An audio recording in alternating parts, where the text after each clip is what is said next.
Good morning and welcome to our case of the week for April 6th, 2021. My name is Kelly Twigger. I am the CEO and founder of eDiscovery Assistant and the principal at ESI Attorneys. As you know from watching us each week, this is through our partnership with ACEDS, the Association for Certified eDiscovery Specialists. And each week we pick out an eDiscovery decision from eDiscovery Assistant to talk about the practical implications of what it means for you and your clients and your practice, specifically as it pertains to electronic discovery. But as we know, all discovery is electronic discovery. Our decision this week is in the case of Vera Bradley versus Axon Lee. Our decision comes from the magistrate judge to whom discovery was assigned from March 22nd of 2021. This is a decision on a motion to compel. And within eDiscovery Assistant, as you know, we tag all of our decisions by issues. And the issues covered in this case include attorney-client privilege, attorney work product, cooperation of counsel, privilege log, proportionality, and failure to produce. So those are the issues that are covered. We're going to do things a little bit differently this week. We're seeing a lot of decisions where the parties still aren't starting early enough in discovery, and so they're essentially prejudicing their clients by waiting until the end of discovery to move to compel and try and get information, which means that they don't have sufficient time to be able to look at the electronic information, understand the relationships, and what additional information might be needed. And so we're going to talk about some of the ways in which the court addresses that on this motion to compel and what that means from a practical perspective for you. And oftentimes on our case of the week, I try to separate the facts and the court's analysis. Here, they're really intertwined. And so we're going to kind of just go through the whole decision as a part and parcel, and then we'll do our takeaways at the end. This motion to compel is, the court really starts out by talking about this case as another in the long line of garden variety trademark infringement over the internet cases. And essentially what we have here is Vera Bradley, which if you're not familiar with the Vera Bradley brand, has a very distinct set of patterns, mostly floral, but paisley and other very colorful patterns, soft fabrics for which they use to manufacture different kinds of cases. Can be luggage, backpacks, purses, cosmetic cases, all kinds of different sort of container type things. But it's the patterns and the fabric and the texture, the softness of the fabric that really sets the Vera Bradley brand apart. And this is a situation where Vera Bradley has brought an infringement claim against another manufacturer, claiming that they're infringing upon their designs. And those fabrics are filed with the appropriate authorities so that they are trademarked. In this particular case, which was filed in April of 2020, we are looking at a motion to compel that was filed 4 days before the close of discovery in February of 2021. And in that, based on the timing, the court essentially says, look, we could have dismissed this as untimely. And it cites a whole host of cases in which motion to compels are filed after the close of discovery. So we're not quite after the close of discovery, but we are 4 days before the close of discovery. So in effect, whatever the court orders is going to have to be completed after the close of discovery. In this motion to compel, the plaintiffs raise more than 50 alleged discovery deficiencies in both plaintiffs' answers to the interrogatories. I'm sorry, it wasn't the plaintiffs raising it, it's the defendant's motion to compel. So the defendants raised more than 50 alleged discovery deficiencies in the plaintiffs' answers to the interrogatories and in their document production. This decision is a follow-up to a previous decision on the motion to compel that the court ruled on in March 1st of 2021. That decision is also included in eDiscovery Assistant. If you're a user, you can look on the left-hand side when you follow the link to this case, the public link of which is posted on the events page. When you follow that public link, you'll see the additional decisions in the case on the left-hand side. In its motion to compel here, the defendants quote, that this motion should not be necessary. However, Vera Bradley is not cooperating in discovery. It is refusing to provide the most basic information about its claims, such as what it is that makes the accused product counterfeit or what damages it claims. To obstruct discovery, it has continuously made the same egregiously improper boilerplate and ill-founded objections. Defendants bring this motion reluctantly, but they have no choice as they must defend themselves. And I think the reason I wanted to share that quote with you is that it's important when you're putting a motion to compel before the court to be able to state exactly what the tenor of your position is. And a lot of times we see motions, briefs that are drafted that we work with clients on where that kind of position is not stated up front. And that's a really important way to set the tenor of the motion for the court so that they can evaluate it within that construct. There are really two main issues in this. Well, there's three main issues, two that pertain to the discovery request and one that pertains to the privilege log. So on the two issues that pertain to the discovery request, we're really talking about the use of boilerplate objections by the plaintiffs and defendants potentially exceeding the number of interrogatories and plaintiffs refusing to respond to them. The court looks at the filing by the defendants. And this is an important practical consideration. They look at the brief filed by the plaintiffs and they say, this is a 15-page brief in which you've raised 50 plus issues on discovery, but you've only cited 2 cases. So the court really found that the dearth of case law that was presented by the plaintiffs, because they cited no additional information on their reply brief at all, really meant that they hadn't presented cases that could be considered by the court. And so many of them they deemed were waived because they were not supported by case law. And your practical consideration there is that you need to know and understand the case law on these various objections, and you have to provide authority for why there's a violation, why something is not proportional, or why something is proportional, or why something is not an undue burden in a trademark infringement case. There are hundreds of decisions out there that deal with those issues, and you have to cite that authority on your motion to compel. Looking at the timing related here and the number of times that the parties had met and conferred, the court notes that the parties met and conferred 4 times before these motions were brought. It feels like that perhaps the defendants looked at the calendar and said, there's only 4 days left in the close of discovery. We have to bring this motion to compel before discovery closes. And so they brought the motion perhaps without enough time to be able to provide all of the support that was necessary. And the court slammed them for that. And so you've really got to plan, plan, plan. That's our overriding theme today, is that this case filed back in April of 2020, and looking at the docket, there's not a lot of activity on discovery until several months after the complaint was filed. And I think that's where we start to get into trouble, both from a perspective of getting what you need prior to the discovery deadline, but also actively using the data that you have. And I want to talk about that a little bit more. But let's stay with the boilerplate objections. So we talked about the fact that the court was very disappointed in the lack of case law that was provided by the defendants. And there's an important quote here in that the court says that perfunctory and undeveloped arguments and arguments that are unsupported by authority are waived under Seventh Circuit case law. And I think that that case law is consistent across the country. It's not as well developed as it is in the Seventh Circuit, except perhaps in the Second Circuit. So looking at the boilerplate objections, what is the court talking about here? So the court looks at a long list of cases stating that boilerplate objections are ineffective and essentially constitute waiver.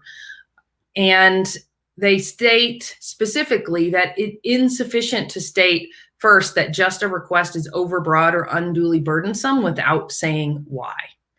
And a good quote from the court here is, all discovery is burdensome, and very little of it turns out to be of any significance if and when the parties finally make their way to the issues of the case.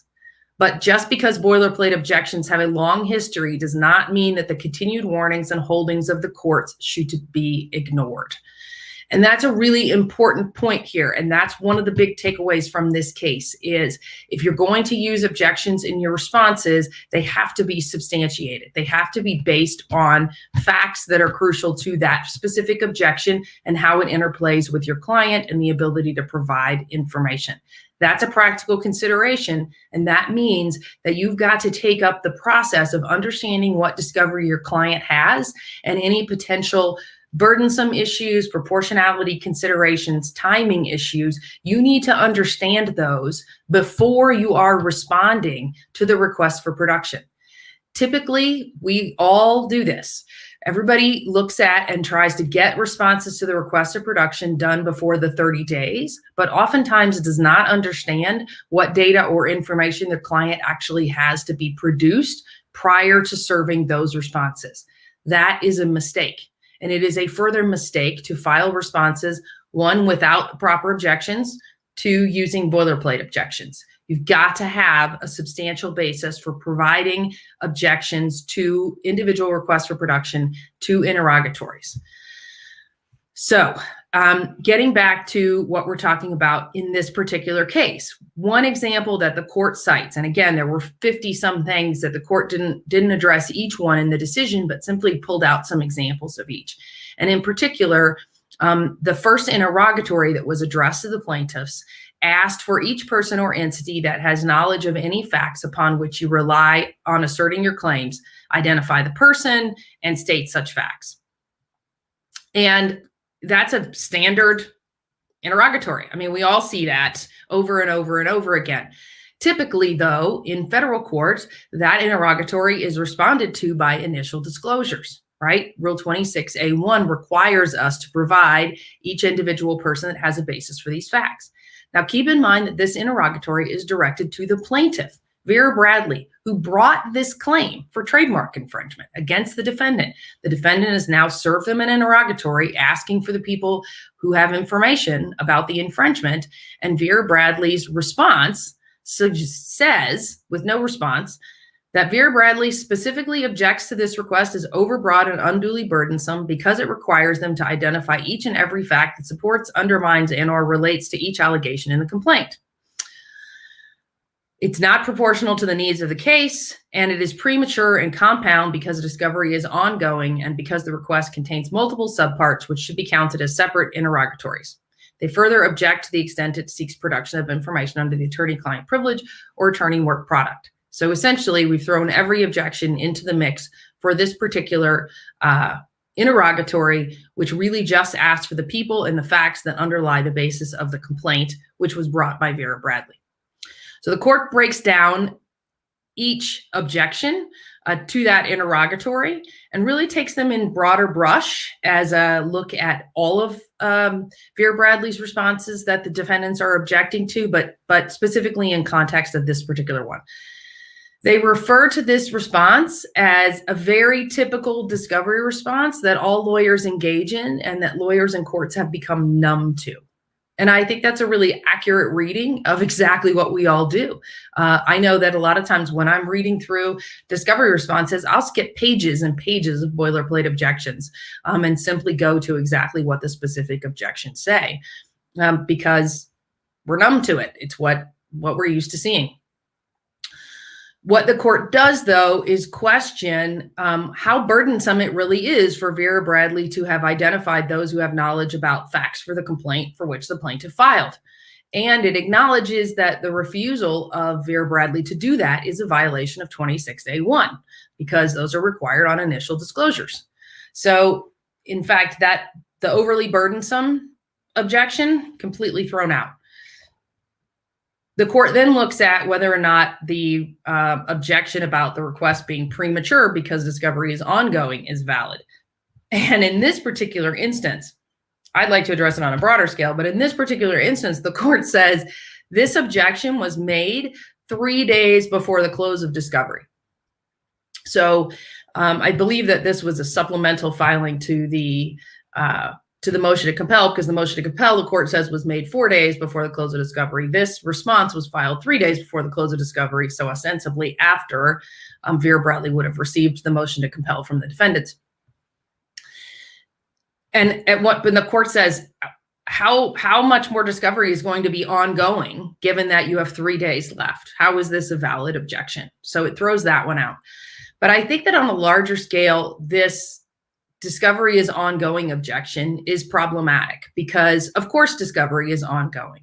But I think the proper way to deal with that is from a meet and confer perspective to state that the parties are still examining and evaluating, identifying, and reviewing documents, and that as further documents are identified, those will be produced in the course of discovery.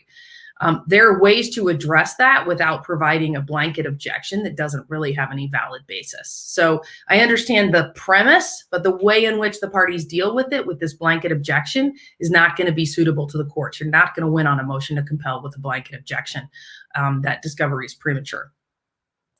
The next objection the court deals with is proportionality. And in this particular instance, Vera Bradley throws out proportionality, but gives absolutely no basis as to why the interrogatory, which is asking for the people who have facts about the case, why it's disproportional to the needs of the case. And the court says, and this is an important quote, proportionality is not a self-defining or self-authenticating objection. Proportionality, standing alone, is itself a kind of boilerplate objection. If you want to use proportionality as a valid objection, you have to state a basis for why the information being asked for is not proportional to the needs of the case or why it's unduly burdensome to your client. Remember that Rule 26 has 6 factors for what constitutes proportionality, and utilizing those factors as a basis for a specific objection under proportionality is what you'll need to do to be successful to object to something on the basis of proportionality, whether on a motion to compel or otherwise. So those are the specific objections that the court looks at with regard to the discovery responses. Again, keep in mind that we're really talking about the close of discovery. Now, the defendants moved to compel 4 days before the close of discovery. A week later, according to the court's decision, the plaintiffs then asked for an extension of discovery for 60 days, which the court granted. And that, of course, gives you a little bit extra time. Maybe the plaintiffs looked at the motion to compel, realized they were going to have some problems, needed to be able to respond to the discovery, so they asked for an extension of time. But what I will tell you is that having worked with ESI for the better part of 15 years, there will not be enough time for Vera Bradley to provide that discovery to 𝐀𝐢𝐿 and Lee, and then allow them to be able to sufficiently examine, prepare for depositions, take depositions, and follow up, not only on testimony or additional documents that might be noted by those potential parties, but also to identify holes in the ESI that might be produced and be able to follow up on that, and then be able to file subsequent motions to compel all before that 60-day period runs. It's just not enough time for that. What this really goes back to is you've got to start discovery very early on, and you've got to be paying attention to the details of discovery. Now, this is hard. It's very hard because as lawyers, we all have multiple cases on our desk. We have multiple things that are happening at any given time. A lot of things happen as Chinese fire drills, and the ability to be super proactive in discovery on each one of our cases is a challenge. But I'm telling you that with regard to ESI and a couple of other things that are happening within the courts, namely that courts are refusing to allow longer extensions of discovery in ways that they have. We're seeing shorter periods for discovery set up by courts, except in perhaps very large consumer class actions.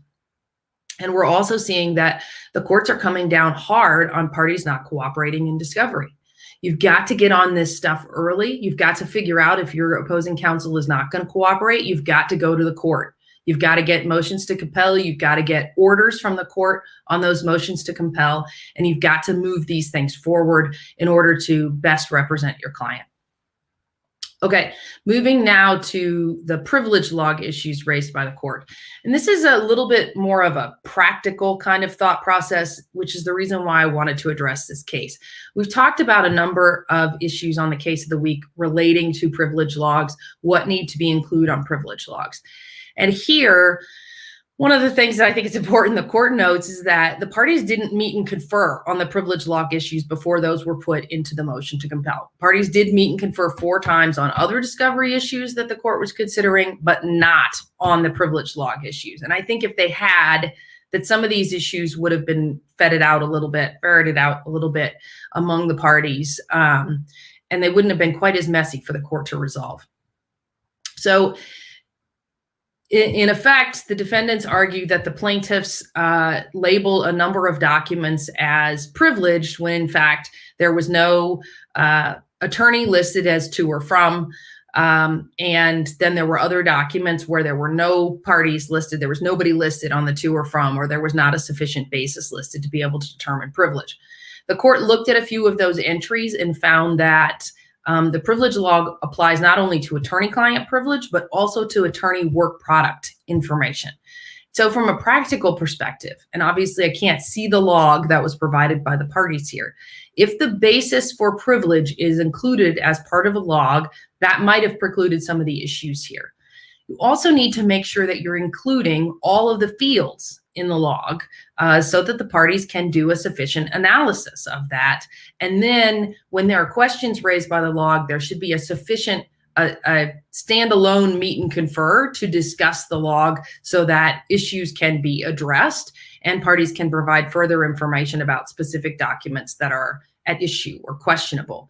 One of the things that we see a lot is that these privilege logs are not provided until the very close of discovery, which essentially precludes you being able to find out any more information about what's included in the privilege log. You can certainly ask, but if you're at the close of discovery, you're unlikely to get a lot of support from the court. So again, timing on the motion to compel needs to be made before the close of discovery, which means a lot of these issues need to be resolved weeks in advance of the close of discovery so that you can make a motion as necessary and then be able to follow up. On the privilege log here, there was another issue that the court raised in that the defendants listed what they claimed were attachments to privileged documents, but the attachments themselves were not privileged. But the plaintiffs stated in their briefs that they included those non-privileged attachments on the privilege log in order to be able to show what was sent with the privileged email.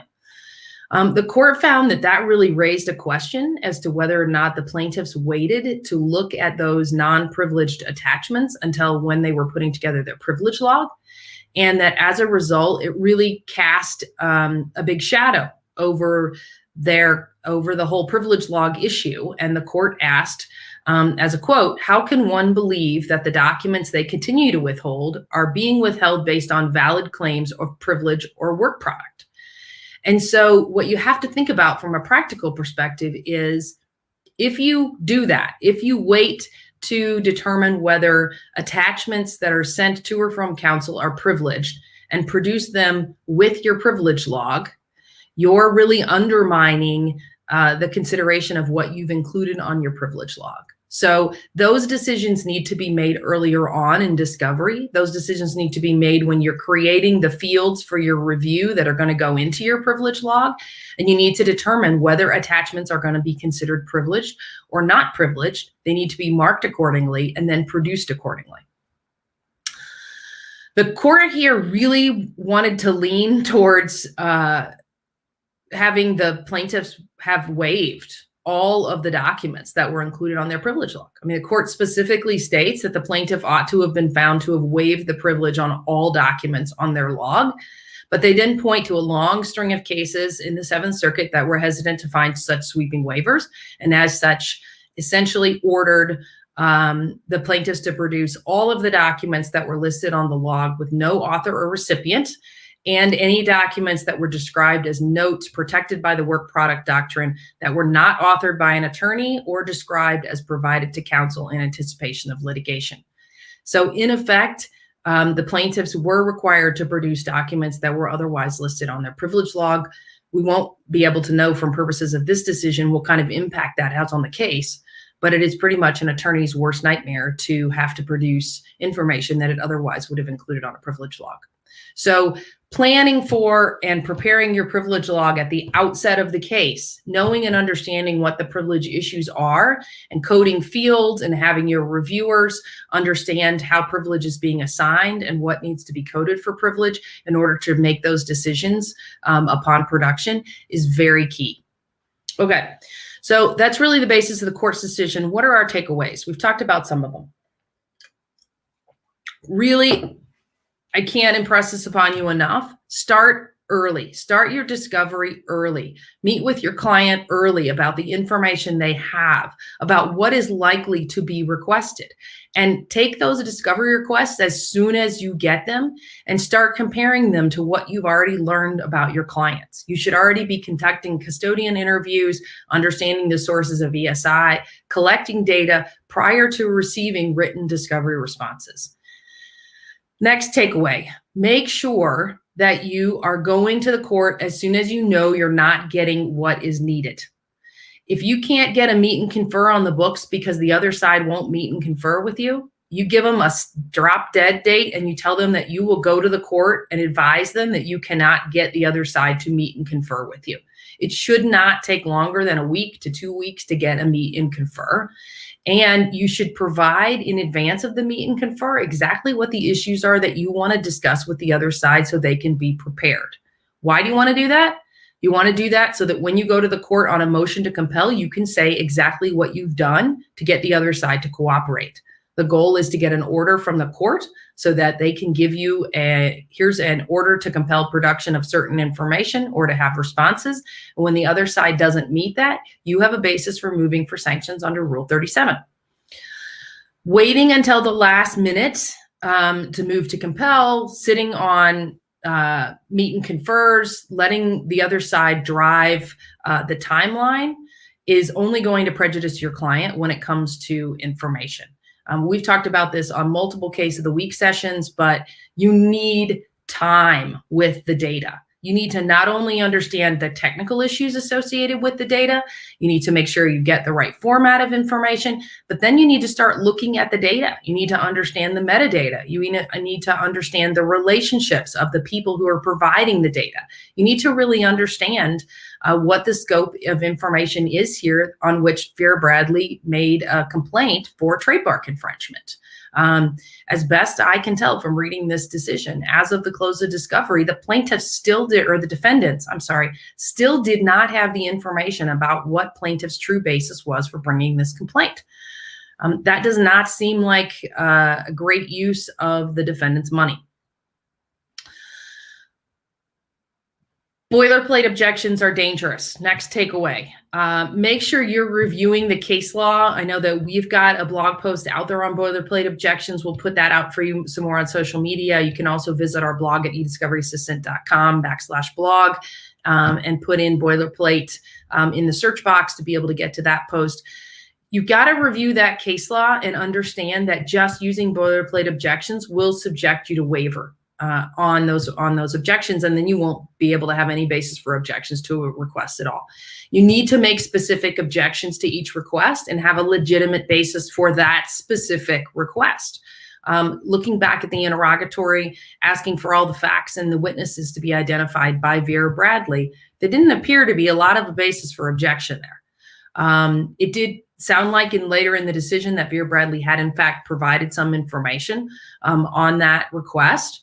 But it's really important to note that you've got to provide specific, well-founded objections to each individual request. The boilerplate objections are not going to do it.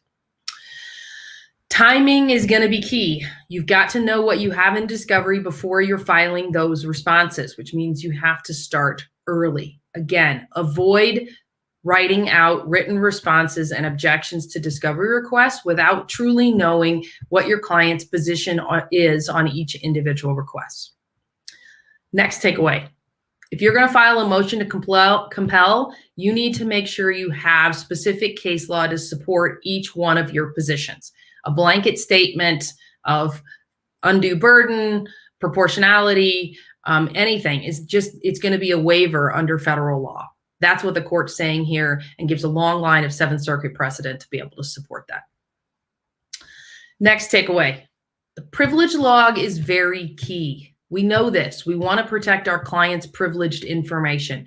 You need to plan for that privilege log at the outset of discovery. You need to create a privilege filter of attorney names, law firms, other issues that will come up that will create privilege issues. Add that as a filter to your review platform and highlight that information early. Have someone specifically who's reviewing privilege information so that you can have a comprehensive understanding of what's happening with privilege.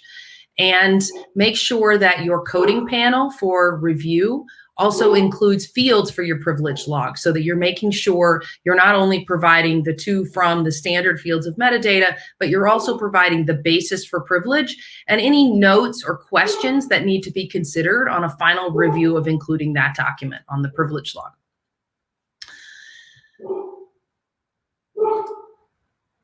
I'm going to re-emphasize our very last takeaway, which I know I've talked about a number of times, but it could not be more crucial. When I started practicing more than 2 decades ago, it was standard for you to get a complaint in and for it to sit for several months before you started discovery. We simply can't do that anymore. The advent of electronic information means that there's so much more to the discovery process than there ever has been. We don't simply get file folders or documents from our clients anymore. We have increased obligations as counsel to go and get that information. And you've got to start your discovery process before you receive written requests for production, before you respond to those written requests for production. You've got to have an understanding of where your client is with regard to information that needs to be provided for purposes of the litigation, so you can make constructive decisions about proportionality, about undue burden, about settlement, about what discovery is going to mean, what it's going to cost for your client. Starting early has so many advantages for your client. The last takeaway is our usual: document, document, document. As you're building this information for your client for this particular case, create a report that will allow them to leverage it for other matters. If you're consistently counsel for this client handling whether it's trademark infringement or other cases, allow them to leverage the information that you learn in discovery for this case for other matters. You'll increase your value to the client. The client will be thrilled. It's a win-win all around. Okay, that's our case of the week for this week. Thanks so much for joining me. I'll be back next week with another edition of our case of the week from eDiscovery Assistant. Have a great week. Stay safe and healthy. Hug your loved ones close, and I look forward to seeing you next week. Thank you.